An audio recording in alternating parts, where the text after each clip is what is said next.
Good morning students. कैसे हैं आप सभी। देखिए, जो लास्ट लेक्चर हमने लिया था उसमें हमने पढ़ा था कि what actually wind turbine is. ठीक है, अब हमें जो नेक्स्ट टॉपिक जो हमारा आएगा वो है हमारा control panel. Control panel for wind energy generation. Means हमें जो एक कंट्रोल पैनल हमारा बनेगा कि ब्लॉक डायग्राम हमें बनाना है जिससे कि हमें पता लगे कि कैसे कैसे मुझे अपनी टरबाइन को ऑपरेट कराना है एज पर योर रिक्वायरमेंट। ठीक है, चलो एक बार देख लेते हैं। We know we have a turbine which is connected with brakes, then a generator. Okay, here is your turbine, this is your brake mechanism, and here is your generator. ठीक है, अब देखिए, जब कभी मेरी टरबाइन रोटेट करेगी किस पे डिपेंड है वो? सिर्फ और सिर्फ speed and direction of the wind. Speed and direction of wind. चलिए ठीक है, we clearly know what is the work of the brake mechanism. Also there will be a gearing mechanism coupled with the turbine. ठीक है, then we have a generator.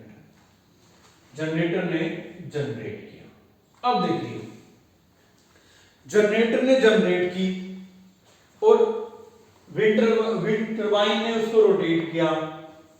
अब मुझे क्या है, ये जो इलेक्ट्रिसिटी मेरे पास थी मैं उसको कहाँ यूटिलाइज करूं। सपोज मैंने किसी के साथ एक कॉन्ट्रैक्ट हुआ मेरा कि मुझे आपको हर घंटे में 100 यूनिट्स ऑफ इलेक्ट्रिसिटी सप्लाई करनी है।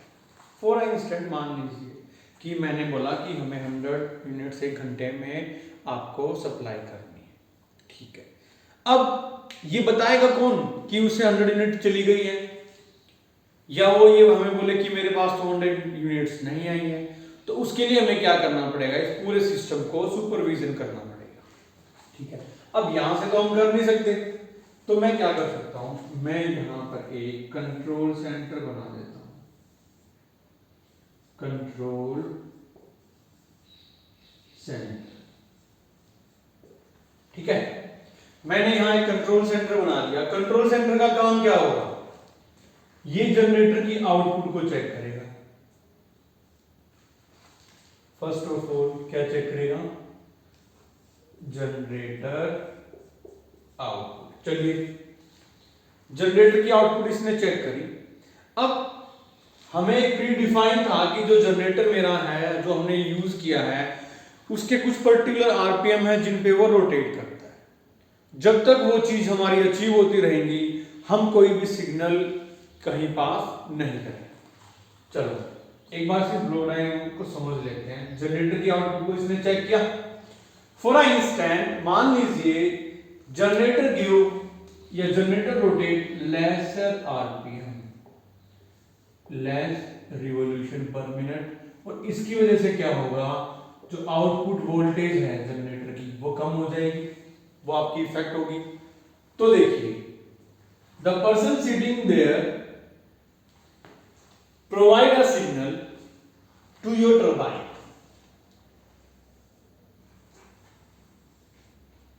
The signal is that we have to increase the speed of the turbine. Speed of the turbine, हमें स्पीड ऑफ टरबाइन को इंक्रीज करना है। अब टरबाइन की स्पीड को इंक्रीज कैसे कराएंगे हम, with the help of this gearing arrangement. तो गियरिंग अरेंजमेंट आ गया। ठीक है, अब जब गियरिंग अरेंजमेंट आ गया तो गियर हमने अप्लाई कर दिए, तो जनरेटर जो है हमारा वो पर्टिकुलर जो आरपीएम उसे चाहिए थे उस आरपीएम पे रोटेट करना स्टार्ट कर देगा और हमें जो आउटपुट मिलनी थी वो आउटपुट हमें मिल जाएगी। ठीक है, चलिए फॉर इंस्टेंट मान लीजिए जो विंड की डायरेक्शन है वो चेंज होगी, डायरेक्शन विल बी चेंज। तो डायरेक्शन जो चेंज हो रही है हमारी, डायरेक्शन को जिस डायरेक्शन में विंड ब्लो कर रही है उसी डायरेक्शन में टरबाइन को रोटेट करने का काम कौन करता था? या मैकेनिज्म, या कंट्रोलर है हमारे, कंट्रोल सेंटर है, वो या मैकेनिज्म को सिग्नल प्रोवाइड करेगा कि भाई आपको इस पर्टिकुलर डायरेक्शन में इतने डिग्री पे आपको रोटेट करना है या इतने डिग्री पे आपको टरबाइन को घुमाना है। ठीक है, घुमा दिया उसने, चलो ठीक है घुमा दिया। नेक्स्ट क्या आएगा? ब्रेक। अगर मान लो हमें कोई मेंटेनेंस का काम करना है या टरबाइन में कुछ फॉल्ट आ जाए तो हमें ब्रेक अप्लाई करना पड़ेगा। फिर से हम क्या करेंगे? इसको सेंस करेंगे यहां से, फिर यहां से अप्लाई करेंगे हम ब्रेकिंग, और टरबाइन हमारी या तो फुली स्टॉप करना है तो स्टॉप हो जाएगी, और ना तो फिर हमारी वो जिस स्पीड में हमें उसको घुमाना है उसमें वो रोटेट करेगी। ठीक है, अब देखिए speed direction of the wind, ये हमने कंट्रोल सेंटर से हमने इसको मैनेज कर लिया। अब यहां देखिए ये जो कंट्रोल सेंटर है जनरेटर से क्या लेगा? आउटपुट नहीं लेगा, जनरेटर के आरपीएम चेक करेगा। It means speed of generator. ठीक है, सेकंड और ये क्या कर सकता है? आउटपुट देखेगा, आउटपुट में क्या आएगा? लोड देखेगा, वोल्टेज भी यहां हमें मेजर करनी पड़ेगी, फ्रीक्वेंसी भी चेक करेगा कि जो पर्टिकुलर एक फ्रीक्वेंसी मैंने कमिटमेंट किया है आगे सेंड करने का, क्या ये उस पर्टिकुलर आरपीएम या उस पर्टिकुलर फ्रीक्वेंसी को आगे सेंड कर रहा है या नहीं कर रहा है। ठीक है, चलिए अब देखिए ये है मेरा एक कंट्रोल पैनल। मेन जो कंट्रोल सेंटर है it works on A micro processor controlled PC. We can say that a person sitting inside this room can control the whole of the system, the whole of the turbine system which are connected with each another. Either your braking mechanism, your gearing mechanism, your generator, your yaw mechanism, each and everything will be managed or controlled by this control center operator. ठीक है, तो बस हमें इस exam में question आता है कि एक्सप्लेन और विद द डायग्राम और draw a diagram and explain the construction features as well as the block diagram for control panel of the wind energy generator. देखो अगर आपका एग्जाम में क्वेश्चन 4 या 5 मार्क्स में है तो आपको ज्यादा इसमें कुछ नहीं बताना, जितना मैंने बोला वो करना। इन केस अगर क्वेश्चन हमारा 10 मार्क्स में आता है तो हमें क्या करना पड़ेगा? सबसे पहले टरबाइन जो है हमारी बता the various parts in turbine, either your blades, hub, your shaft. Okay, इन सभी का हमें अलग अलग से बताना है। Then onward we have to explain why we need brake or gearing in this turbine. Okay, और last one is your generator. ठीक है, तो हमें इसमें ये बताना है। ठीक है, अब एक नेक्स्ट टॉपिक है हमारा site selection for wind turbine, कि हम किस जगह पर एक विंड टरबाइन को प्लेस कर सकते हैं। ठीक है, अब कोई मेरे को कहेगा कि सर हमें विंड टरबाइन को आप दिल्ली में लगा सकते हैं क्योंकि हमें रिक्वायरमेंट तो यहाँ है, यहाँ हमें इलेक्ट्रिसिटी लेनी है। ठीक है, मान लेते फॉर इंस्टेंट आपने बोल दिया दिल्ली में हमने लगा दी दिल्ली में। फिर एक पर्सन आएगा, देखिए Delhi in your plain area, तो first of all plain area हो गया। ठीक है, इसको रब कर देता हूं। एक तो कि प्लेन एरिया में लगा देते हैं सर, वहां आसानी से काम हो जाएगा क्योंकि हमारा जो नियर बाय जो लोड है वो हमारा आसपास में ही है, तो हमें ज़्यादा ट्रांसमिशन लाइन को ले डाउन करने की जरूरत नहीं पड़ेगी, हम इसको बिल्कुल पास में लगा सकते हैं। चलो ठीक है, मान लिया लगा दिया। अब देखते हैं, फर्स्ट मैंने क्या दिया? इन प्लेन एरिया। ठीक है, प्लेन एरिया में लगा दिया। फिर किसी ने बोला सर क्यों ना मैं कोस्टल एरिया में लगा दूं। फिर किसी ने कहा सर क्यों ना मैं इसको माउंटेन या हिल एरिया में लगा दूं। फिर किसी ने बोला डेजर्ट। देखिए हमारे इंडिया में प्लेन एरिया भी अवेलेबल है, कोस्टल एरिया भी अवेलेबल है, माउंटेन हिल्स भी अवेलेबल है और डेजर्ट भी अवेलेबल है। अब इनमें से वो जगह कौन सी होगी जहां मैं एक टरबाइन को लगा सकता हूं, या site selection for the wind turbine लिख देता हूं मैं, site selection for wind turbine. ठीक है, मैंने बोल दिया प्लेन एरिया कोस्टल।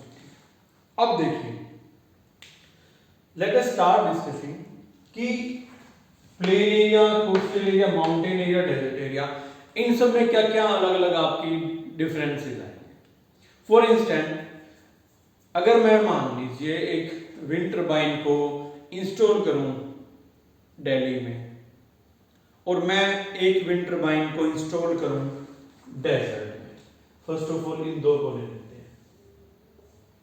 ठीक है, अब सबसे पहला पॉइंट आएगा मेरे पास, अगर मुझे कोई इंस्टॉलेशन करानी है किसी भी जगह, किसी भी चीज की अगर हमें कंस्ट्रक्शन करनी है, तो सबसे पहले हमारे पास लैंड अवेलेबल होना चाहिए।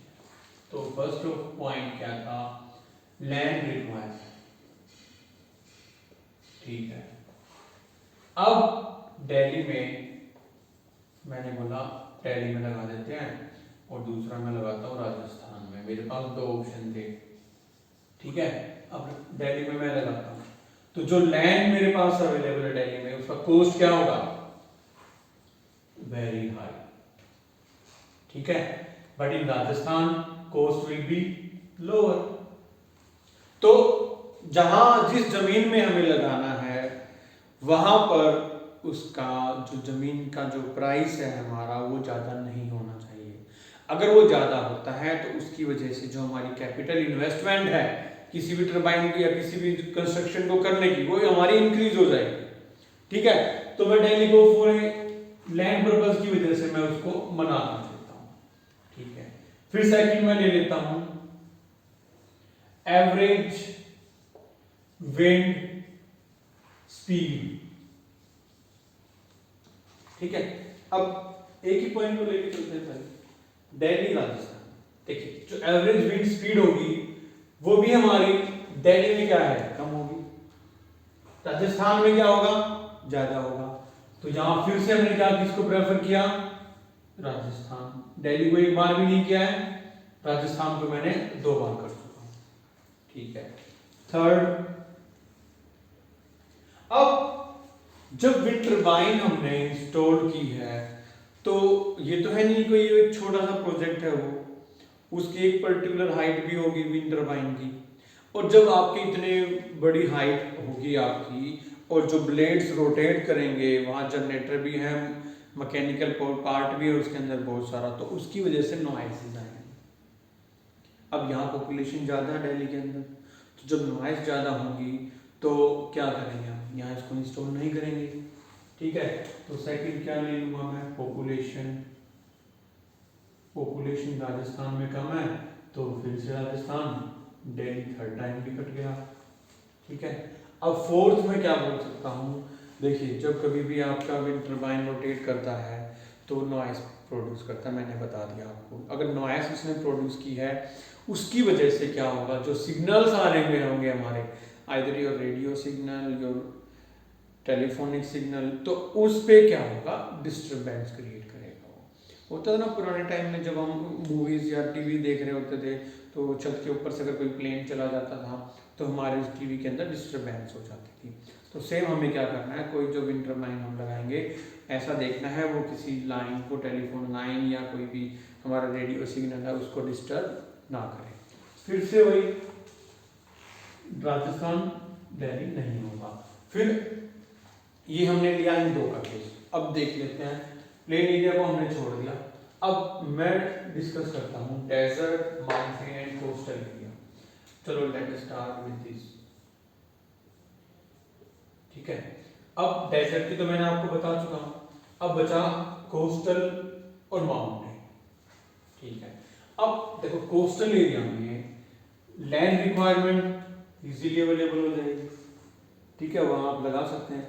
माउंटेन वाला जो एरिया होगा, कोई हम ये सोच सकते हैं कि माउंटेन में थ्रू आउट द ईयर जो विंड स्पीड है वो हमारी ज़्यादा ब्लो करती है, सर वहाँ क्यों नहीं लगा रहे?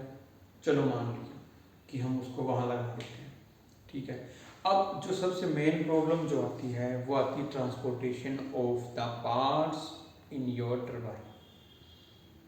जो ब्लेड्स होते हैं हमारे, उनको हम इजीली जिगजैग मोशन वाला जो जिगजैग जो रोड होंगे हमारे हील्स के, वहां उसको आसानी से हम नहीं लेके जा सकते।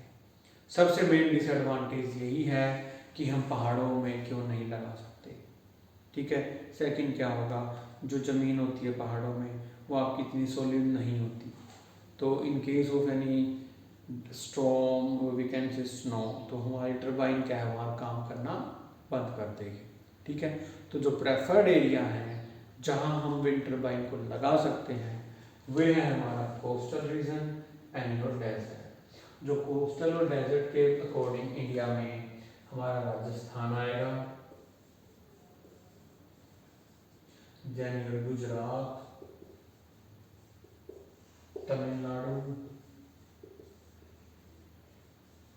Waste Bengal etcetera. तो ये हमारा पर्टिकुलर जो एरिया है ये आएगा हमारा site selection for wind turbine, ठीक है। आज के लिए इतना ही। अब जब नेक्स्ट टाइम आएंगे लेक्चर के लिए तो मैं उस टाइम आपको नेक्स्ट चैप्टर स्टार्ट कराएंगे, ठीक है। Till then stay safe, bye bye.